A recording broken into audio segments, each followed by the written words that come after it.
You want answers? I think I'm entitled. You want answers? I want the truth! You can't handle the truth. And our special guest tonight, the crypto hunter, John Rhodes. You ready for some phone calls? John is. We'll be back in a moment on Coast to Coast AM. And welcome back to Coast. George Norrie with you. Your phone calls, John Rhodes as well. John, of every place you've investigated, what area has fascinated you the most? Is it the Dulce area, or are there other regions on this planet? I would like to possibly say that the Four Corners area and the Hopi Reservation have been my favorites, only because I've appreciated their culture and their mythologies as a background to my being there. So I seem to just kind of like get into it a little bit more.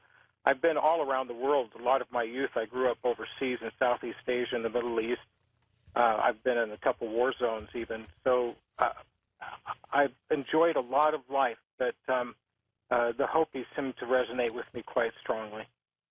Okay, let's go to the calls. East of the Rockies, Roy in Baltimore, Maryland. Go ahead, Roy. You're up with us. Oh, how you doing, George and John? Good, Roy. Hey, Roy. Yeah.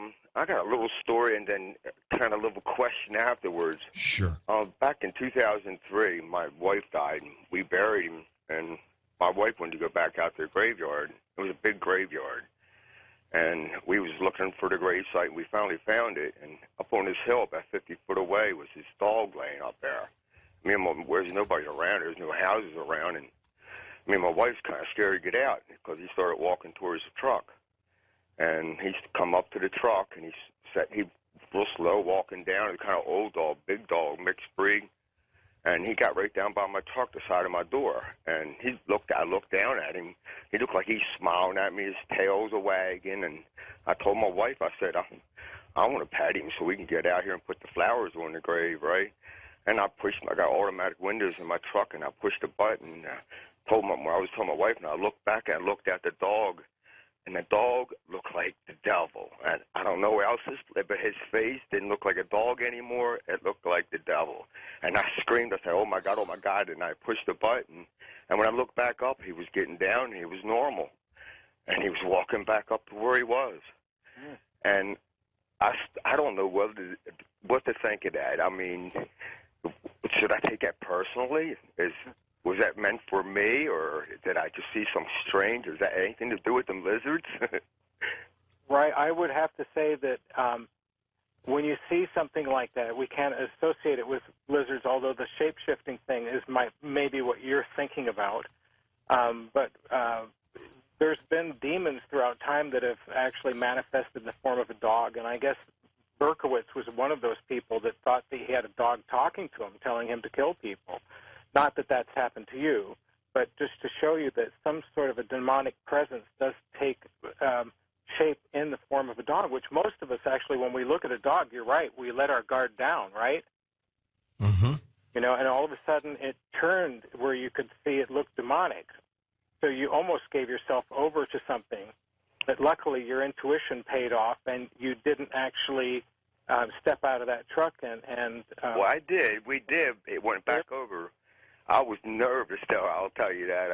I was really nervous, and I always think about that. And I don't know what to think of it still to this day. I really don't. Well, Roy, was the dog still there when you got out? Oh, yeah. He went right back up on the hill and just laid there. I ain't seen him no more when we went back. Well, maybe it sounds like he was guarding somebody laying there under one of those tombstones. I'll never forget it. I Right. mean, I can describe it. It looked like the devil, and his face just looked like the devil. Wow. Thanks for sharing. That was a great story. Oh, it's the truth, and I hope I never see it again. A pleasure talking with you. I wouldn't want to either. Thanks, Roy. San Francisco we go, west of the Rockies. Hello, Douglas. Your turn.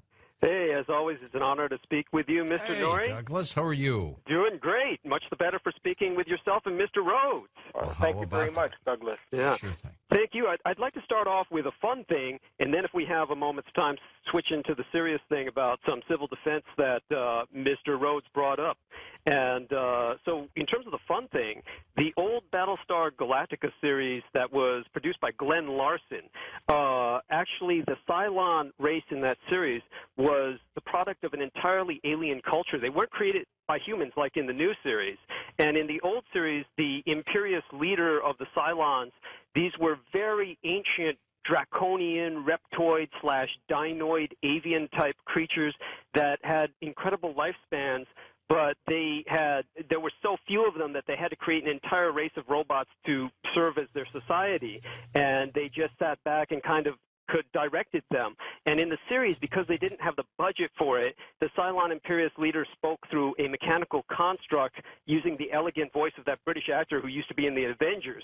But finally what happened was after the series went off the air, there was a action figure company called Trendmasters, which is now out of business, that actually released the action figure of the Cylon Imperious leader, the reptoid, dinoid, Draco avian type creature that Glenn Larson had imagined.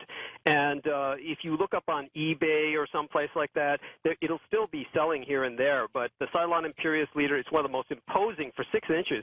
It's this incredible-looking creature that is reptilian, but for some reason they gave it seraphim wings, meaning one pair extended upwards and one pair pointed downwards. And its wrists are encircled, of all things, in Uthorn.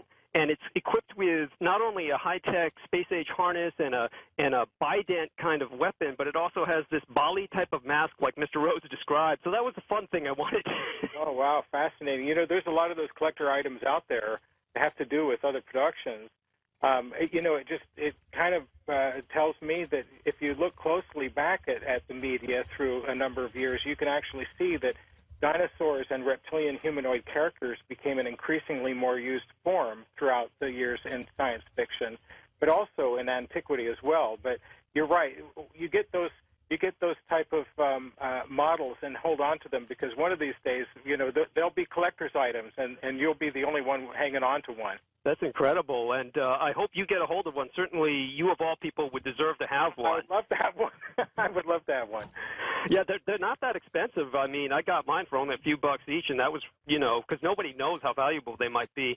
But on a more serious note, definitely throughout the Cold War, the Americans used to be very enthusiastic about civil defense, and I share your enthusiasm, Mr. Rhodes, for the submarine civil survival insurance as a public employment option, because back in the days of the Cold War, what American government workers and military men remembered was that Nagasaki, which Americans call the forgotten bomb, was forgotten for a reason. Nagasaki proved in a very real sense not to work, because when Nagasaki was dropped, the bomb on Nagasaki, 3,800 Mitsubishi factory workers were in bomb shelters below the city, and they survived without a scratch and not a single ounce of radiation burn or exposure.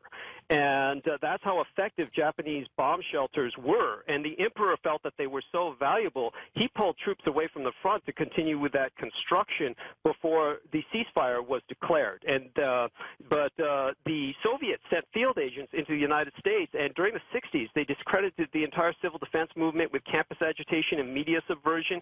So the entire public grew demotivated, and that's when the American elites decided to create a decided to create an elite survival shelter program, mostly mostly in places like Mount Weather. And I knew an elite forces U.S. Army Ranger sniper who was invited to work security at Mount Weather. I believe it's in the Virginias. He was given a tour, but the commitment was they wanted only elite forces to serve as security, former Green Berets, Ranger snipers, the best of the best.